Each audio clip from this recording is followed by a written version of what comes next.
प्रेम से बोलिए घर की देवतन की जय। सांझा बोलाथिन मई है कि ना खा घर हमें जाएवा कि ना खा घर हमें जाएवा केले तन सांझा मानाई जी केले तन सांझा मानाई जी अपनी महालिया से बोला थिन किशोरी रैया बोला थिन किशोरी रैया हमारा घर चला ले आहू जी हमारा घर चला ले आहू जी दुलरे तो देवी सांझा मानाथुन जी दुलरे तो देवी सांझा मानाथिन जी सांझा भी देवो सांझाउती भी देवो सांझाउती भी देवो भोरे उठी बढ़ानी भी देवो जी भोरे उठी बढ़ानी भी देवो जी सांझा बोलाथिन मई है कि ना खा घर हमें जाएबा कि ना खा घर हमें जाएबा केले थिन सांझा मानाई जी केले थिन सांझा मानाई जी अपनी महालिया से बोला थिन गोविंद रैया बोला थिन गोविंद रैया हमारा घर चला ले आहू जी हमारा घर चला ले आहू जी सांझा भी देवो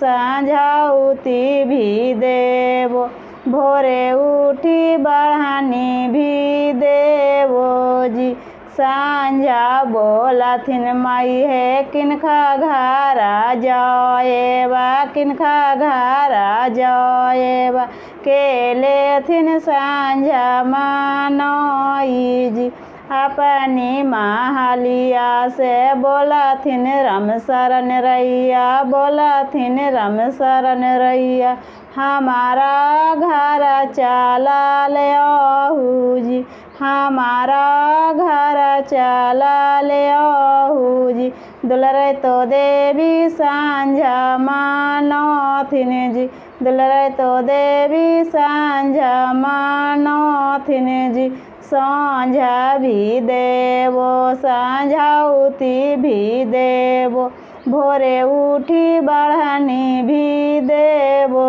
जी भोरे उठी बढ़ानी भी देवो जी सांझा बोलाथिन मई है किनखा घरा जाएबा किनखा घरा जाएबा केले थिन सांझा मानाई जी केले थिन सांझा मानाई जी अपनी महालिया से बोलाथिन सोवा से रैया बोलाथिन सोवा से रैया हमारा घर चला ले आहू जी हमारा घर चला ले आहू जी दुलरे तो देवी सांझा मानाथिन जी दुलरे तो देवी सांझा मानाथिन जी सांझा भी देवो सांझाउती भी देवो भोरे उठी बढ़ानी भी देवो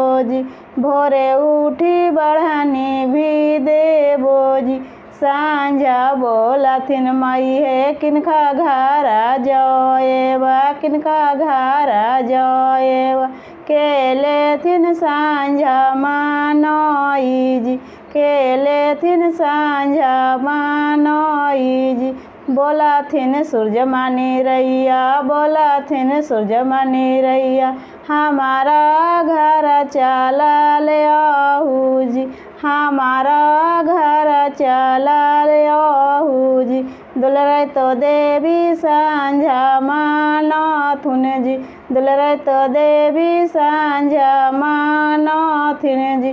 सांझा भी देबो सांझाउती भी देबो सांझाउती भी देबो। भोरे उठी बढ़नी भी देबो जी। भोरे उठी बढ़नी भी देबो जी। सांझा बोलथिन माई है किनका घर जाएब किनका घर जाएब। केलेथिन सांझा मानई जी। केलेथिन सांझा मानई जी।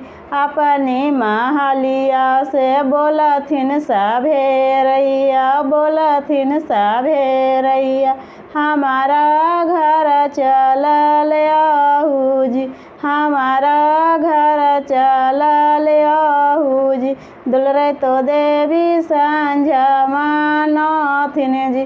दुलरै तो देवी सांझा मानथिन जी। प्रेम से बोलिए सब देवतन की जय। वीडियो अच्छा लगा तो चैनल को सब्सक्राइब कीजिए।